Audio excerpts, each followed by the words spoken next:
ಯಾವಾಗ್ಲೂ planned pregnancy ಇದ್ರೆ ಆ ತಾಯಿತನ ಎಂಡ್ ವರೆಗೂ ಚೆನ್ನಾಗಿ ಹೋಗುತ್ತೆ. ಸೊ 20 to 30 years ಇದನ್ನ ನಾವು ಕರೆಕ್ಟ್ ಟೈಮ್ ಅಂತ ಅನ್ಕೊಳ್ತೀವಿ.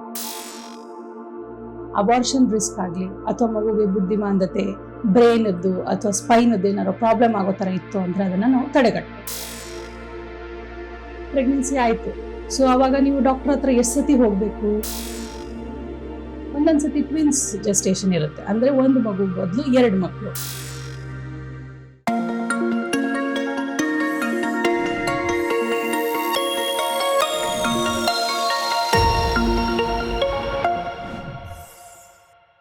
ಎಲ್ಲರಿಗೂ ನನ್ನ ನಮಸ್ಕಾರ.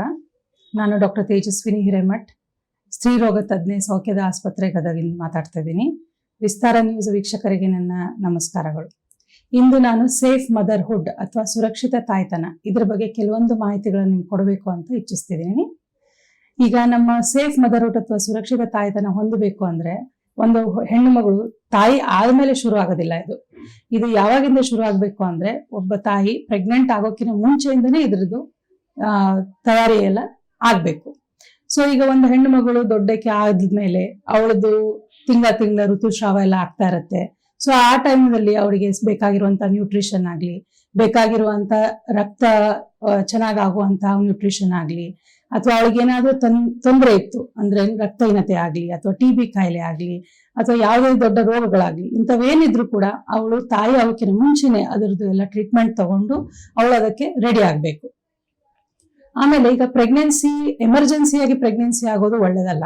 ಯಾವಾಗ್ಲೂ ಪ್ಲಾನ್ಡ್ ಪ್ರೆಗ್ನೆನ್ಸಿ ಇದ್ರೆ ಆ ತಾಯಿತನ ಎಂಡ್ ವರೆಗೂ ಚೆನ್ನಾಗಿ ಹೋಗುತ್ತೆ ಅಂತ ಒಂದು ಭರವಸೆ ಇರುತ್ತೆ. ಸೊ ಈಗ ಪ್ರೆಗ್ನೆನ್ಸಿ ಪ್ಲಾನ್ ಮಾಡ್ಬೇಕು ಅಂದ್ರೆ ರೈಟ್ ಏಜ್ ಎಷ್ಟಪ್ಪ ಅಂದ್ರೆ 20 ವರ್ಷದ ಮೇಲೆ. 20ರಿಂದ 30 ವರ್ಷ ನಾವು ಸೇಫ್ ವಯಸ್ಸು ಅಂತ ಹೇಳ್ಕೊತೀವಿ. ಯಾಕೆಂದ್ರೆ 20 ವರ್ಷದ ಕೆಳಗಡೆ ಆಯ್ತು ಅಂದ್ರೆ ಅದರದಾದ ಕೆಲವೊಂದು ತೊಂದರೆಗಳಿವೆ. ಅಂದ್ರೆ ರಕ್ತಹೀನತೆ ಇರ್ಬೋದು, ಅಥವಾ ಮಗು ಬಲಿಷ್ಠವಾಗಿ ಬೆಳೆಯೋದಿಲ್ಲ, ಅಥವಾ ಡೆಲಿವರಿ ಟೈಮಲ್ಲಿ ತುಂಬಾ ತೊಂದರೆಗಳಾಗೋ ಚಾನ್ಸಸ್ ಇರುತ್ತೆ. ಅದೇ 30 ಇಯರ್ಸ್ ಕ್ರಾಸ್ ಮಾಡಿದ್ವಿ ಅಂದ್ರೆ ಶುಗರ್ ಆಗ್ಲಿ, BP ಆಗ್ಲಿ, ಇಂಥ ಎಲ್ಲ ಕೆಲವೊಂದು ರೋಗಗಳು ನಮಗೆ ಬರುವಂತ ಚಾನ್ಸಸ್ ಕೂಡ ಇರುತ್ತೆ. ಸೊ 20 to 30 ಇಯರ್ಸ್ ಇದನ್ನ ನಾವು ಕರೆಕ್ಟ್ ಟೈಮ್ ಅಂತ ಅನ್ಕೊಳ್ತೀವಿ. ಗಾಯ, ಉಳುಕು, ತಲೆನೋವು, ಸೊಂಟ ನೋವು, ಕೀಲು ನೋವು, ಮೈಕೈ ನೋವು, ಎಲ್ಲ ರೀತಿಯ ಬೇನೆಯಿಂದ ಮುಕ್ತರಾಗಿ ಅಪ್ಸರಾ ಹರ್ಬಲ್ ಭಿವಂಡಿಯ ರಿಜಿಸ್ಟರ್ಡ್ ಟ್ರೇಡ್ ಮಾರ್ಕ್ ಹಾಗೂ ಹಾಲೋಗ್ರಾಮ್ ಅನ್ನು ನೋಡಿ ಖರೀದಿಸಿ.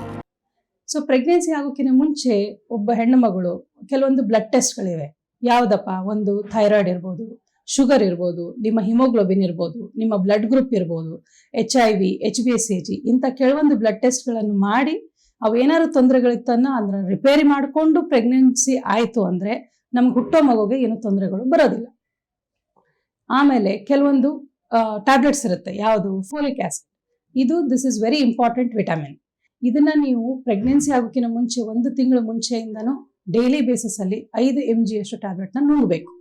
1 ತಿಂಗಳು ಅಟ್ಲೀಸ್ಟ್ ನುಂಗಿದ ಮೇಲೆ ನೀವು ಪ್ರೆಗ್ನೆನ್ಸಿ ಪ್ಲಾನ್ ಮಾಡಿದ್ರೆ ಅಬಾರ್ಷನ್ ರಿಸ್ಕ್ ಆಗಲಿ ಅಥವಾ ಮಗುಗೆ ಬುದ್ಧಿಮಾಂದ್ಯತೆ, ಬ್ರೈನದ್ದು ಅಥವಾ ಸ್ಪೈನದ್ದು ಏನಾದ್ರು ಪ್ರಾಬ್ಲಮ್ ಆಗೋ ಥರ ಇತ್ತು ಅಂದ್ರೆ ಅದನ್ನ ನಾವು ತಡೆಗಟ್ಟಬಹುದು. ಇಷ್ಟೆಲ್ಲ ಆದ್ಮೇಲೆ ಪ್ರೆಗ್ನೆನ್ಸಿ ಆಯ್ತು, ಸೊ ಅವಾಗ ನೀವು ಡಾಕ್ಟರ್ ಹತ್ರ ಎಷ್ಟು ಸತಿ ಹೋಗ್ಬೇಕು? ನಮ್ಮ ಪ್ರೆಗ್ನೆನ್ಸಿಯಲ್ಲಿ ಯಾವ್ಯಾವ ಬ್ಲಡ್ ಟೆಸ್ಟ್ಗಳು ಮಾಡಬೇಕು, ಯಾವ್ದಾವ್ದು ಅಲ್ಟ್ರಾಸೋನೋಗ್ರಫಿ ಮಾಡಿಸ್ಬೇಕು, ಇದ್ರ ಬಗ್ಗೆ ಈಗ ಮಾಹಿತಿ ಕೊಡ್ತೀನಿ. ಈಗ ಒಂದು ಸತಿ ನಿಮ್ಮ ಪೀರಿಯಡ್ ಮಿಸ್ ಆಯ್ತು ಅಂದ್ರೆ ನೀವು ಪ್ರೆಗ್ನೆನ್ಸಿ ಟೆಸ್ಟ್ ಮಾಡ್ಕೋತೀರಾ. ಯಾವಾಗ ಮಾಡ್ಕೋಬೇಕು? ಅಟ್ಲೀಸ್ಟ್ ನಿಮ್ಗೆ 1 ವೀಕ್ ಕ್ರಾಸ್ ಆಗಬೇಕು. ನಿಮ್ದು ಪೀರಿಯಡ್ ಮಿಸ್ ಆಗಿ 1 ವೀಕ್ ಕ್ರಾಸ್ ಆದ್ಮೇಲೆ ಫಸ್ಟ್ ಮಾರ್ನಿಂಗ್ ಯೂರಿನ್ ಅಂದ್ರೆ ಮಲಗಿ ಎದ್ದ ತಕ್ಷಣ ಬೆಳಗ್ಗೆ ಏನು ನೀವು ಯೂರಿನ್ ಪಾಸ್ ಮಾಡ್ತಿರಲ್ಲ ಅದರಲ್ಲಿ ಈ ಯೂರಿನ್ ಟೆಸ್ಟ್ನ ಮಾಡ್ಕೋಬೇಕು. ಸೊ ನಿಮ್ಮ ಟೆಸ್ಟ್ ಪಾಸಿಟಿವ್ ಅಂದ್ರೆ ಏನರ್ಥ? 2 ಲೈನ್ ಗಟ್ಟಿಯಾಗಿ ಕಾಣಿಸ್ಬೇಕು. ಇದು ಪಾಸಿಟಿವ್ ಆದ ತಕ್ಷಣ ನೀವೇನ್ ಮಾಡಬೇಕು? ನಿಮ್ಮ ಯಾರಾದರೂ ಸ್ತ್ರೀರೋಗ ತಜ್ಞರನ್ನ ನೀವು ಹೋಗಿ ತೋರಿಸ್ಕೋಬೇಕು. ಸೊ ಈಗ ಕೆಲವೊಂದು ಹಿಂದಿನ ಜನ ಎಲ್ಲ ಏನ್ ಹೇಳೋದು? 3 ತಿಂಗಳು ಆಗೋವರೆಗೂ ಹೋಗ್ಬೇಡ್ರಿ, ಅದು 3 ತಿಂಗಳು ಆದ್ಮೇಲೆ ಕಾಣಿಸ್ತೈತಿ. ಅದೆಲ್ಲ ಈಗ ಆ ಥರ ಇಲ್ಲ. ನಮ್ದು ಎಲ್ಲ ಅಲ್ಟ್ರಾಸೋನೋಗ್ರಫಿ ಆಗಲಿ, ಬ್ಲಡ್ ಟೆಸ್ಟ್ ಆಗಲಿ, ಈಗೆಲ್ಲ ಅಡ್ವಾನ್ಸ್ಡ್ ಇರೋದ್ರಿಂದ ನೀವು ಆದಷ್ಟು ಬೇಗ ಹಾಸ್ಪಿಟ್ಲಿಗೆ ಬಂದು ತೋರಿಸ್ಕೊಳ್ಳೋದ್ರಲ್ಲಿ ತಪ್ಪೇನೂ ಇಲ್ಲ. ಸೊ ನಿಮ್ಮ ಪ್ರೆಗ್ನೆನ್ಸಿ ಟೆಸ್ಟ್ ಪಾಸಿಟಿವ್ ಆದ ತಕ್ಷಣ ನಿಮ್ಮ ಸ್ತ್ರೀರೋಗ ತಜ್ಞ ಹತ್ರ ಬರ್ತೀರಾ. ಅವ್ರು ಏನು ಮಾಡ್ತಾರೆ? ಅವರು ನಿಮ್ದೆಲ್ಲ ಹಿಸ್ಟ್ರಿ ತಗೊಳ್ತಾರೆ.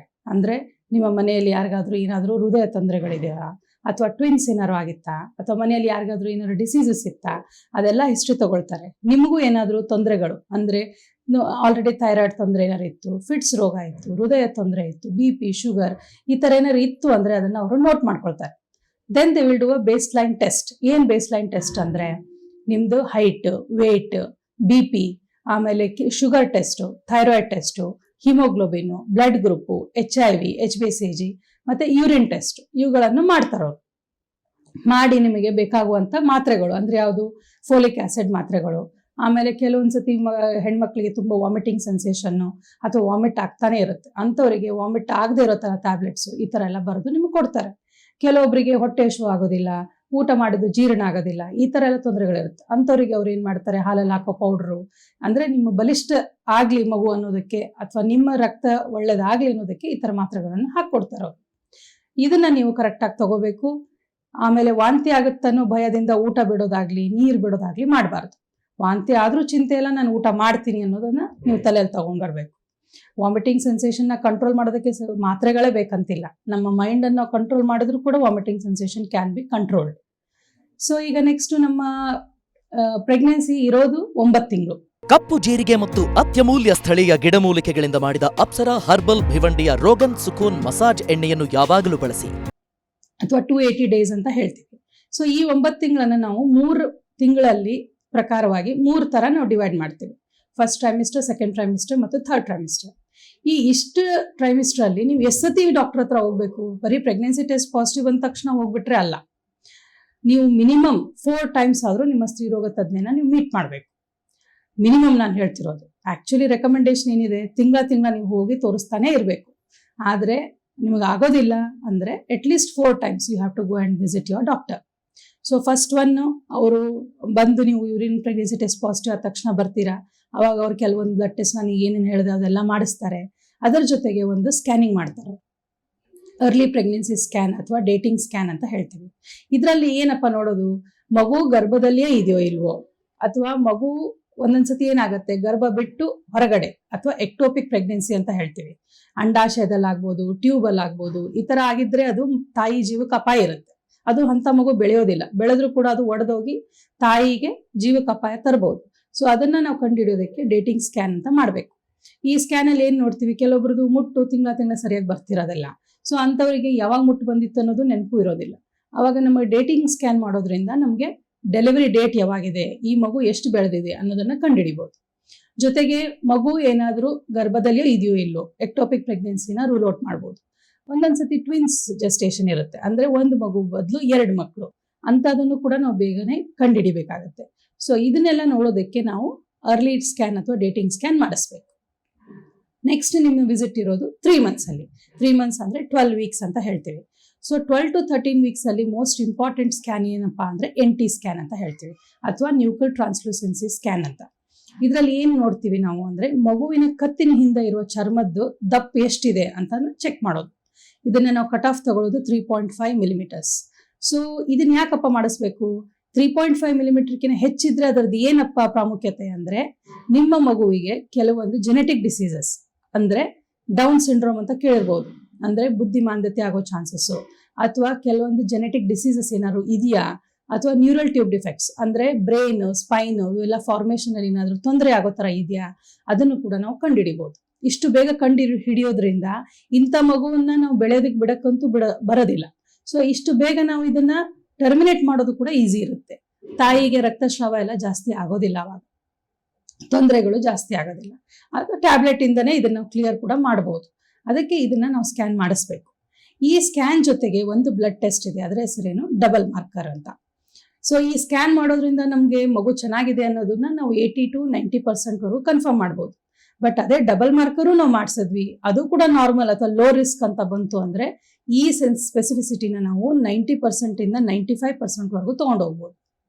ಸೊ ಈ ಟೆಸ್ಟ್ ಕೆಲವು ವರ್ಷಗಳಿಂದ ಅಷ್ಟು ಅದರದ್ದು ಪ್ರಾಮುಖ್ಯತೆ ಎಲ್ಲರೂ ಗೊತ್ತಿರಲಿಲ್ಲ. ಬಟ್ ಇವಾಗ ಈ ಟೆಸ್ಟ್ ಅವೈಲೇಬಲ್ ಇದೆ, ಇದನ್ನು ಎಲ್ಲರೂ ಯೂಸ್ ಮಾಡ್ಕೋಬೇಕು. ಇಲ್ಲ ಅಂದ್ರೆ ಏನಾಗುತ್ತೆ, ನಾವು ಬೇಗನೆ ಈ ಕಂಡುಹಿಡಿಯುವಂತ ಚಾನ್ಸ್ ಅನ್ನ ಕಳ್ಕೊಂಡ್ ಬಿಡ್ತೀವಿ. ಸೊ ನೆಕ್ಸ್ಟ್ ಇದ್ರ ಜೊತೆಗೆ ಇನ್ನೇನು ಬ್ಲಡ್ ಟೆಸ್ಟ್ ಮಾಡ್ತಾರೆ, ಎವ್ರಿ ಟ್ರೈಮಿಸ್ಟರ್ ಅಂದ್ರೆ ಎವ್ರಿ 3 ತಿಂಗಳಿಗೆ ಒಂದ್ಸತ ನಿಮ್ದು ಹಿಮೋಗ್ಲೋಬಿನ್, ಯೂರಿನ್ ಟೆಸ್ಟ್ ಮಾಡಲೇಬೇಕು. ಸೊ ಅದನ್ನೊಂದು ನಿಮ್ಮ ಡಾಕ್ಟರ್ ಮಾಡ್ತಾ ಇರ್ತಾರೆ. ಎವ್ರಿ ವಿಸಿಟ್ ಅಲ್ಲಿ ಅವರು ನಿಮ್ದು BP, ವೇಟ್ ಚೆಕ್ ಮಾಡ್ತಾ ಇರ್ತಾರೆ. ಯಾಕೆಂದ್ರೆ ಕೆಲವೊಂದ್ಸತಿ BP ಬರುವಂತ ಚಾನ್ಸಸ್ ಇರುತ್ತೆ ಪ್ರೆಗ್ನೆನ್ಸಿಯಲ್ಲಿ. ಸೊ ನೆಕ್ಸ್ಟ್ ವಿಸಿಟ್ ನಿಮ್ದು ಬರೋದು 5th ಮಂತ್ ಅಥವಾ 20 ವೀಕ್ಸ್, 18 to 20 ವೀಕ್ಸ್ ಅಂತ ಹೇಳ್ತೀವಿ. ಇದರಲ್ಲಿ ಏನು ನೋಡೋದು ನಾವು, ಅನಾಮಲಿ ಸ್ಕ್ಯಾನ್ ಅಂತ ಮಾಡಿಸ್ತೀವಿ. ಅನಾಮಲಿ ಸ್ಕ್ಯಾನ್ ಅಂದ್ರೆ ಏನು, ನಿಮ್ಮ ಮಗುವಿನ ಪ್ರತಿಯೊಂದು ಅಂಗಾಂಗವನ್ನು ಕೂಡ ಡಿಟೇಲ್ ಆಗಿ ಸ್ಕ್ಯಾನ್ ಮಾಡಲಾಗುತ್ತದೆ. ಇದರಲ್ಲಿ ಏನಾದ್ರು ತೊಂದರೆಗಳಿತ್ತು ಅಂದ್ರೆ ಹಾರ್ಟಲ್ಲಿ ಹೋಲ್ ಇರ್ಬೋದು, ಅಥವಾ ಕಿಡ್ನಿಯಲ್ಲಿ ಬಾವ್ ಇರ್ಬೋದು, ಅಥವಾ ಬ್ರೈನ್ ಅಲ್ಲಿ ಕೆಲವೊಂದು ಫಾರ್ಮೇಶನ್ ಆಗಿರೋದಿಲ್ಲ, ಅಥವಾ ಬ್ರೈನ್ ವೆಂಟ್ರಿಕಲ್ಸ್ ಅಂತ ಹೇಳ್ತೀವಿ ಅದೇನಾದ್ರೂ ಡೈಲೇಟೆಡ್ ಆಗಿರ್ಬೋದು, ಅಥವಾ ನಿಮ್ಮ ಮಗುವಿನ ಕರಳಲ್ಲಿ ಏನಾದ್ರು ತೊಂದರೆ ಇರ್ಬೋದು. ಇಂಥದನ್ನ ನಾವು ಅತಿ ಬೇಗ ಕಂಡುಹಿಡಿಬಹುದು. 20 ವಾರದಲ್ಲಿ ಕಂಡುಹಿಡಿಯೋದು ಇಟ್ ಈಸ್ ವೆರಿ ಈಸಿ. ಆಮೇಲೆ ಡಿಟೇಲ್ ಆಗಿ ಸ್ಕ್ಯಾನ್ ಮಾಡಬೇಕಾಗುತ್ತದೆ. ಸೊ ಇದ್ರ ಜೊತೆಗೆ ಒಂದು ಬ್ಲಡ್ ಟೆಸ್ಟ್ ಏನ್ ಮಾಡ್ಬೋದಪ್ಪ, ಅಕಸ್ಮಾತ್ ನೀವು ಡಬಲ್ ಮಾರ್ಕರ್ ಮಾಡ್ಸಕ್ಕಾಗಿಲ್ಲ, ನೀವು ಅದನ್ನ ಮಿಸ್ ಮಾಡಿದೀರಾ ಅಂದ್ರೆ ಕ್ವಾಡ್ರುಪಲ್ ಮಾರ್ಕರ್ ಅಂತ ಮಾಡಿಸ್ಬೋದು ಈ ಟೈಮಲ್ಲಿ. ಈ ಟೆಸ್ಟ್ದು ಕೂಡ ಅದೇ ಪ್ರಾಮುಖ್ಯತೆ. ಈ ಮಗುವಿಗೆ ಏನಾದರೂ ಜೆನೆಟಿಕ್ ಡಿಸೀಸ್ ಅಂದ್ರೆ ಈಗ ಸಂಬಂಧದಲ್ಲೇ ಮದುವೆ ಆಗೋ ಚಾನ್ಸಸ್ ಬಹಳ ಜನದಿರುತ್ತೆ. ಅಂಥವರಲ್ಲಿ ಈ ಬುದ್ಧಿಮಾಂದ್ಯತೆಯಾಗಿ ಹುಟ್ಟುವಂಥ ಮಕ್ಕಳು ಚಾನ್ಸಸ್ ಕೂಡ ಜಾಸ್ತಿ ಆಗುತ್ತೆ. ಇದನ್ನ ನಾವು ಈ ಟೈಮಲ್ಲಿ ಕಂಡುಹಿಡಿಬಹುದು. ಆದ್ದರಿಂದ ಈ ಕ್ವಾಡ್ರುಪಲ್ ಟೆಸ್ಟ್ ಅನ್ನು ಮಾಡಿಸ್ಕೋಬಹುದು. ಪ್ರತಿ ಕ್ಷಣದ ಸುದ್ದಿಗಳಿಗಾಗಿ ವಿಸ್ತಾರ ನ್ಯೂಸ್ ಆಪ್ ಡೌನ್ಲೋಡ್ ಮಾಡಿ. ವಿಸ್ತಾರ ನ್ಯೂಸ್, ನಿಖರ ಜನಪರ.